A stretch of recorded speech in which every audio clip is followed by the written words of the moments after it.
E aí, pessoal, dando continuidade às videoaulas de patologia, vamos falar agora sobre lesão celular. Se você ainda não viu o primeiro vídeo de adaptação celular, o link está aí na descrição do vídeo. Bom, existem dois tipos de lesão, a reversível e a irreversível. Então, a gente viu na videoaula de adaptação celular que as células elas são submetidas a estresses, a condições agressivas, e aí elas vão tentar se adaptar àquele estímulo. Quando elas não conseguem se adaptar bem, elas acabam sofrendo uma lesão. Quando aquele estímulo agressivo ele é passageiro, a célula vai sofrer o que a gente chama de lesão reversível, porque ela vai conseguir se recuperar, ela vai conseguir voltar a ser o que ela era antes. Agora, quando o estímulo agressivo ele é contínuo, ele não é interrompido, a célula vai sofrer uma lesão irreversível. Aí ela não vai conseguir mais voltar ao normal. E ela só tem agora uma saída, que é partir para a morte celular, que nesse caso está evidenciando aqui a apoptose, que vai ser o tema da próxima videoaula. Então, aqui estão as principais causas das lesões celulares. Primeiramente, hipóxia ou isquemia. A hipóxia é quando chega pouco oxigênio até as células, enquanto a isquemia é quando chega pouco oxigênio e nutrientes nas células. E pode acontecer quando há uma obstrução vascular, né? E aí, se a célula não está recebendo oxigênio suficiente, nutriente suficiente, uma das coisas que vai atrapalhar é a produção de energia pela mitocôndria. As células também podem ser lesionadas por agentes físicos, como traumas mecânicos, radiação, queimaduras, por agentes químicos, como glicose e oxigênio. Os dois são ótimos para a célula, mas em quantidades excessivas eles vão se tornar tóxicos.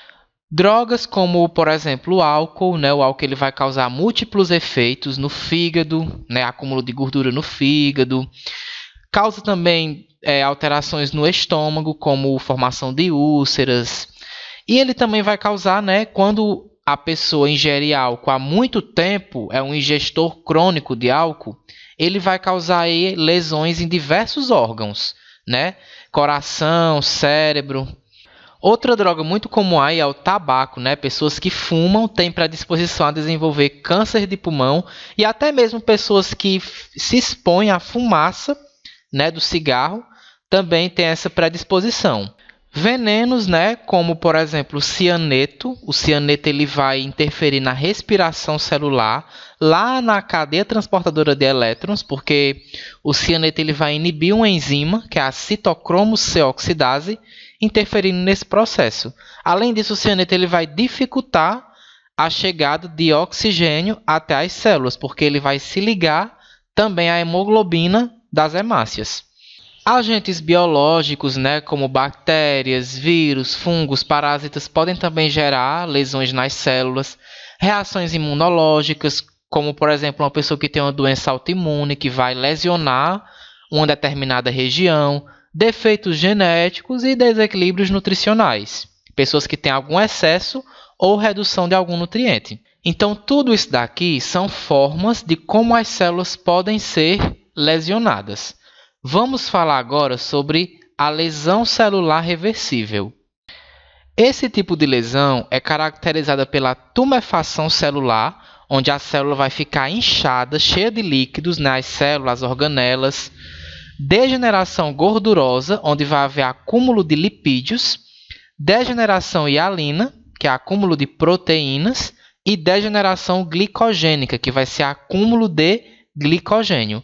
Então, essas quatro características fazem parte da lesão reversível. A lesão irreversível é o que vai acontecer depois disso. Então, depois que tudo isso acontece, caso o estímulo não seja interrompido, né, a célula não vai conseguir voltar ao normal. E aí ela parte para a morte celular. Então, a gente já viu, né, as características, a diferença entre os tipos de lesão, as causas. Vamos ver agora como, de fato, a célula vai reagir quando ela é submetida a um estresse, né? O que é que acontece dentro dela quando ela é submetida a um estímulo agressivo? É o que a gente chama de mecanismos bioquímicos da lesão celular. e eles estão aqui listados. Vamos falar sobre cada um deles. Para a gente não esquecer, vai ficar aqui do lado. Então, primeiramente, a redução do ATP. Vamos supor que aconteceu lá, né, aquele problema, hipóxia, isquemia, onde não vai chegar oxigênio e nutriente suficiente na célula. A pessoa provavelmente tem uma obstrução vascular. A mitocôndria ela não vai conseguir produzir ATP, porque para ela produzir ATP ela precisa de oxigênio e de nutrientes. Se o ATP na célula reduzir, o que é que vai acontecer nela? Vai haver defeitos nas bombas de sódio e potássio, né? Porque aqui é uma proteína que necessita de energia para funcionar. E aí, se a bomba de sódio e potássio não está funcionando, vai haver acúmulo de sódio no meio intracelular. E é isso que vai gerar a tumefação celular.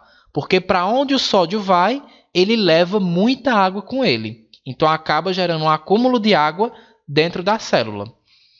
Vai haver também defeitos na bomba de cálcio, que é outra proteína que depende de energia para funcionar. E aí, se essa bomba está com defeito, ela vai gerar um acúmulo de cálcio dentro da célula. E aí, o cálcio dentro da célula, acumulado em excesso, ele vai promover duas coisas. Ele vai formar poros nas mitocôndrias e ele vai ativar enzimas digestivas, como lipases, proteases, DNases.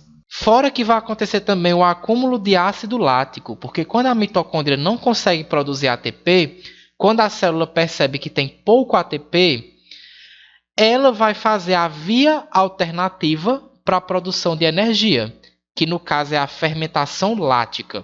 E aí essa fermentação lática vai gerar ATP, né, energia, e vai também formar ácido lático. O problema disso é que esse acúmulo de ácido lático na célula vai acidificar o meio intracelular, né? O que vai gerar também uma lesão na célula.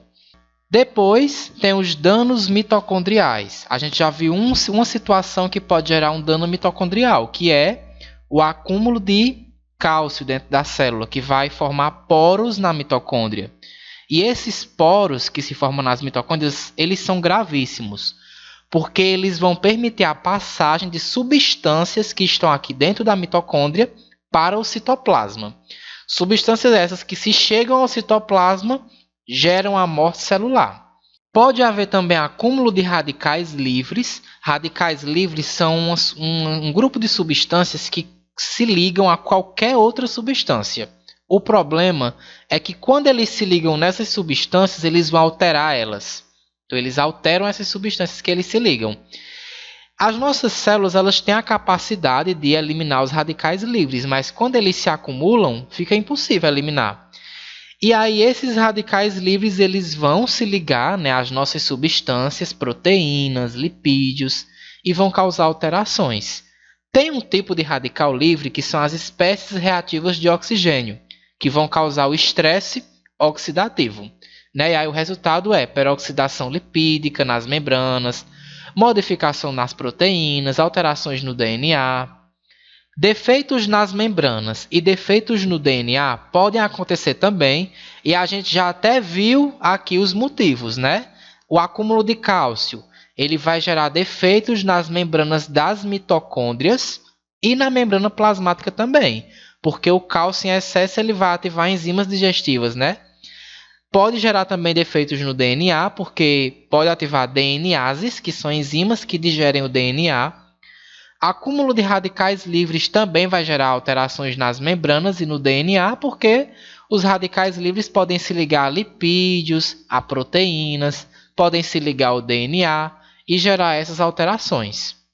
Então, essa imagem aqui ela resume todo o processo, né? A diminuição do ATP vai gerar múltiplos efeitos, né? Porque a gente viu que a redução do ATP vai interferir nas proteínas de membrana, que vai gerar tumefação celular com a entrada de sódio, vai gerar ali lesão mitocondrial, né? Danos mitocondriais com o acúmulo de cálcio, né? Porque o cálcio vai formar poros na mitocôndria e ainda vai ativar diversas enzimas digestivas.